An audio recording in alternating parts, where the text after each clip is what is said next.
Hello everyone, Amnesia here, and I'm going to be casting a 1 versus 1 that I got off of Cast It Again, and this is going to be a 1 versus 1, I think I just said that, but on Cast It I just downloaded like a bunch of the replays that were on there, and then I picked one at random, so we're going to go with this one. I'm not sure exactly what the author or the poster said about it, but this is going to be like a gold level game. And if you guys know of any place to get pro level replays, let me know. Or if you have any like really good games that you want to send me, let me know. Send them in. I'd be happy to cast them. I'm still not sure exactly where to find any replays of pros that haven't been casted already by like the people who put on the tournaments when these pros play. But yeah, we'll just go ahead and keep casting some of these more average level games. And I mean, the last one that I casted, the last couple have been pretty exciting, so I'm happy about that. I've casted a couple like Grandmaster level replays since then that I haven't posted because they honestly just weren't as fun. Like they were pretty straightforward wins or losses, and so anyway, this map is going to be on Ruins of Ceres. I guess I should introduce the players. Spawning down here on the bottom left-hand side is going to be the red Protoss player, ArtoriusRex. And up here in the top left-hand side is going to be the blue Zerg player, Sin's Greatone. And they have the Necessary Evil tag there on his hatchery. He's actually going to be going for 3 hatch before pool. So rather greedy, especially considering that ArtoriusRex did scout him already. He scouted in the correct position first. So if you want to do some crazy aggression, then he easily could. I believe this is post-patch, so that means that Adept's not quite as good. Photon Overcharge definitely not as good. But because of that Photon Overcharge nerf, I've actually seen a lot more Protosses putting on more aggression because you can't rely so much on being safe defensively. So you have to create, by just building pylons. So you have to create units to defend your base, which means that if you create these units and the Zerg's not being aggressive, you better do something with those units anyway. So ArtoriusRex just making sure that Greatone knows that he's scouted this. He's just going to hang out right there by the hatchery so that it's visible by the Greatone. So the Greatone knows that he's been found out, and he's going to, and especially at lower leagues, this can sometimes actually force your opponent to build Zerglings because they think, oh, you must be parked there because you're building, because you're getting ready to attack me and you want to keep a scout up here. I don't know, I've just seen it happen a lot at lower leagues, and I used to do this too for like scare people into building units. Once you get a little bit better, then the Zerg players don't overreact to silly stuff like that. But actually, there he goes. He's going to try to use these Zerglings to go find the probe. It's made his way to the watchtower, and it looks like Greatone has some kind of idea where he's at. So he's running straight over there. Oh, they're looking at each other.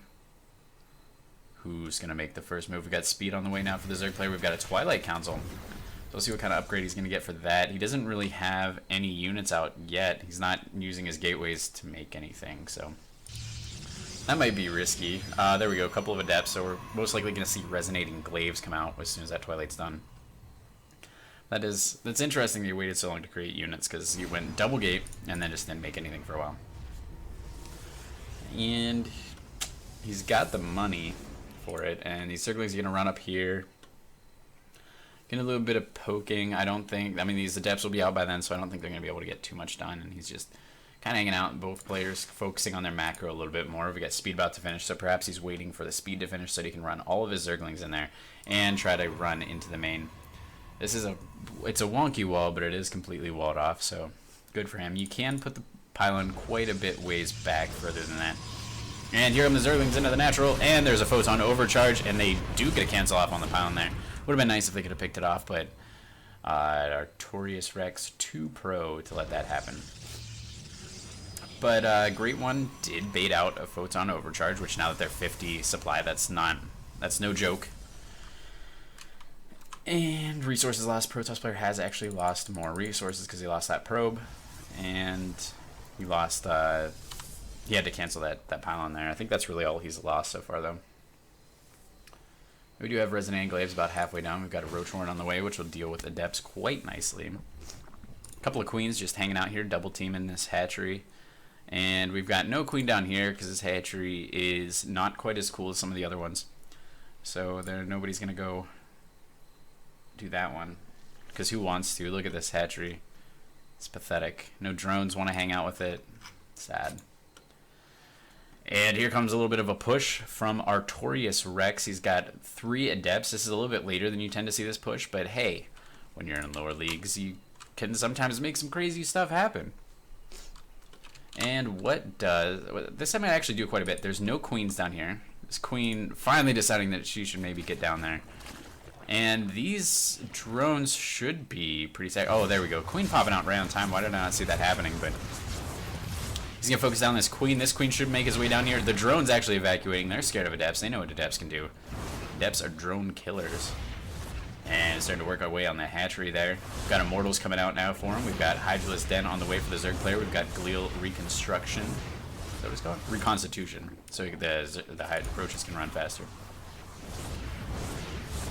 And he's going to just pick off a couple of buildings here. He could try to shade up into the main, try to see what army he's going up against, try to see if he can pick off some drones. But sometimes it can actually work against you, especially if your APM and your control isn't that great. You try to shade up in there just to get a little scouting information, you forget that you did that, and then your adepts warp over to a place where you don't want them to be and they all die. So, not a bad idea to play this a little bit more conservatively. If he actually gets his hatchery, that would be ridiculous. He really shouldn't. There we go. We have one shade going up, and see this adept gonna walk up there with it. You gotta escort your shade sometimes. Shades can get lost, and that's what I'm talking about right there. You let the shade finish, and he just got eaten. No way that he would have let that finish if he was paying attention to it.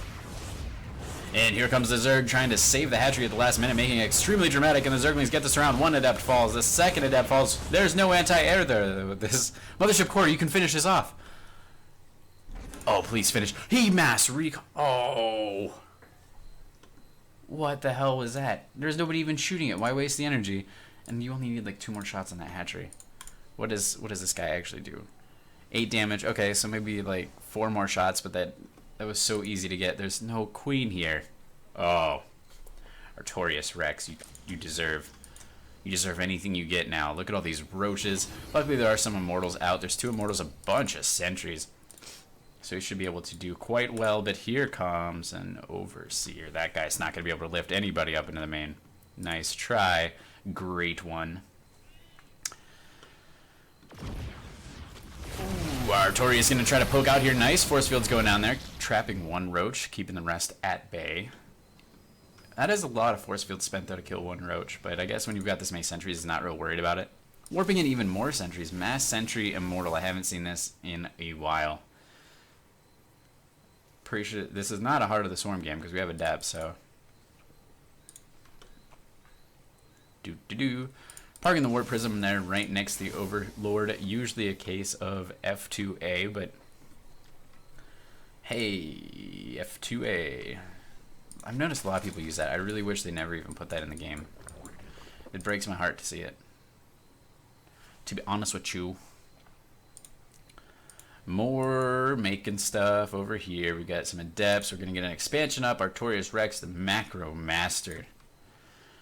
Our Zerg player, just building more stuff. Hydralis, pretty good unit. Lurkers are pretty good too, so you might want to get some of those, but they are kind of hard to control when you don't know what is, like how, you don't know that much about positioning.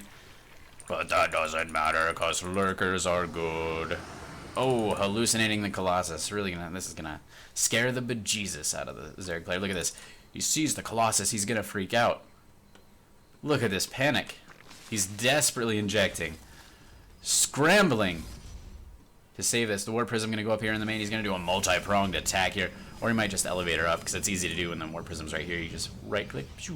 Here go the Adepts into the third, into the main, and some shades into the natural. Actually, more shades into the natural. All the shades go into the natural. That's a meeting place for Adepts. And there we go. Got to see some force fields up here. The Link's getting up really close. The Colossi, no. Oh, look at the Lurkers. They just walk right through the army there.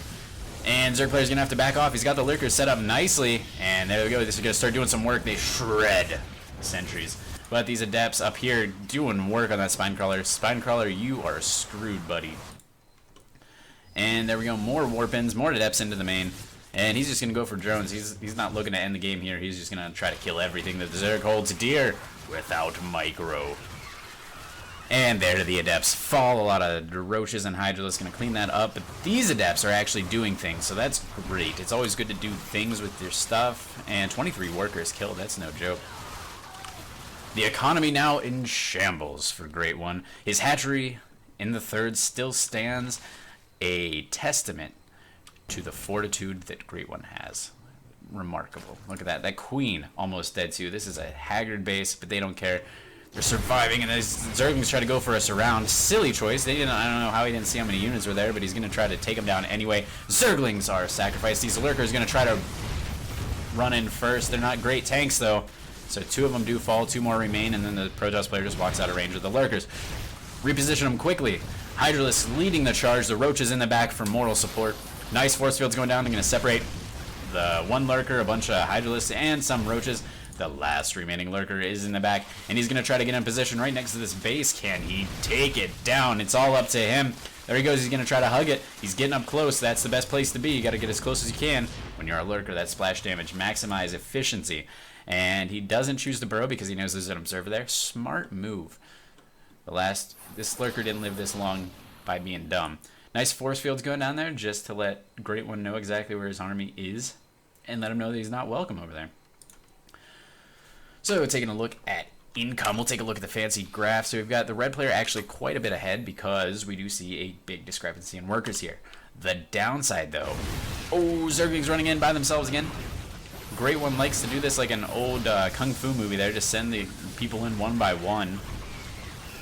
And the Roaches are separated from the rest of the army, and he's not going to be able to escape because there's no Ravagers. Oh, nice little doorway here. Some of the units actually will escape. Some of the force fields run out, and he gets out of there, and he's going to say, you know what, you're not keeping us assimilator at the very least. Not messing with you. That's right, buddy. No more gas from your non-existent third base. Take that. Bunch of disruptors coming out. This will actually destroy everything because Greatone, I'm guessing, isn't like the best at splitting. So that means that these things are going to clean house. What I was going to say was that one downside for Artorius here is that his main is just about mined out. His natural is getting pretty close also. So he has a better economy for now, but shortly he's going to run out of, he's going to have to expand. But, I mean, what do we have? 3 disruptors. That should be, 1 disruptor ball, 2 disruptor. Actually, I don't know, maybe I'm giving Artorius too much credit too because he does have to kind of aim these. So will he aim them in 3 separate locations? We shall see. They're going to huddle up in a big ball. Oh, and he takes out a couple there. He could have done a lot more. I mean, he takes out quite a few. Oh, and that poor lurker got left behind. Where is the hero observer? Oh, there it is. I can never see observers. They're way too cloaked. But Greatone not scared. He's going to keep his army here. He's going to check out what's going on. Taking a look back at income. He's slowly catching up as far as harvesters goes, and he has surpassed Artorius here in... Oh, big shots there. And here comes another one, and that's pretty much going to be it for the Zerg army. He's going to have to retreat. No, he's not. Look at this. There's a 2 Hydralisks die together. I was going to try to figure out which one was going to be the last one, but they die together. So he has surpassed Artorius in mineral income, but he has no army right now, and army is usually pretty good at killing stuff. So when you have, say, 67 supply of army versus 22, it's generally a good situation to be in. 120 overall supply versus 60, also a good position to be in, but, you're going to get more units that clump up. He sees the disruptors, so he's getting units that clump even tighter, just to show that he's not afraid of disruptors. Very bold statement. Let's see if that pays off for him. Getting a couple of lurkers because they did so much work earlier that you just got to keep going for it. When something works that well. He killed at least 3 or 4 sentries with that, so a wise investment there. We're going to get more disruptors because you can never have too many. Because if all else fails, you just basically wipe out everything on the entire map. And... you force your opponent into, like, do you really want to push in here? Because I'll just kill everybody. I don't care. I have no regard for life. What you want to do against a lot of disruptors is you want to get a lot of Zerglings. Because Zerglings get that wraparound, they get up close. You can't really disrupt your Zerglings. But, Greatone, just going to try to send out a hit squad. These are special forces. Greatone says, you going to drag this out. Greatone is so confident right now. That's incredible because he has 6 lurkers. So... he should be able to clean this up, no problem. Unless Artorius attacks. Oh god, here we go. Lurker's gonna move in there. And one of the lurkers dangerously low on health. They need to burrow. There goes the burrow. He doesn't have any overseers though, so he can't pick off this observer, which means that these disruptors are going to do massive amounts, and basically everything that Artorius has is going to do massive amounts. Interesting that the Great One thinks he's ahead, unless he's trying to like bluff his way to a victory. Like he's like, "You're gonna drag this out," and Artorius is like, "No, I guess not," and leaves. And here come a bunch of disruptor shots, picking off one of the lurkers. Not the best disruptor shots. He's respecting these lurkers immensely though. Oh, more lurkers following, and that's gonna prompt all the roaches to die with them, and then a couple of roaches and Hydra that's gonna die too. And what is Great One gonna send in to die next? Looks like he's not. He's just gonna let these lurkers hang out here, and they're gonna die. There we go. Take out that lurker. Really, who does that? Who does it? Who makes units off of 3 bases? Are you like, this is some real Bronze League action right here with this guy making units that kill stuff, and Great One knows that it's all about economy. So that's why he's gonna stop at 32 workers.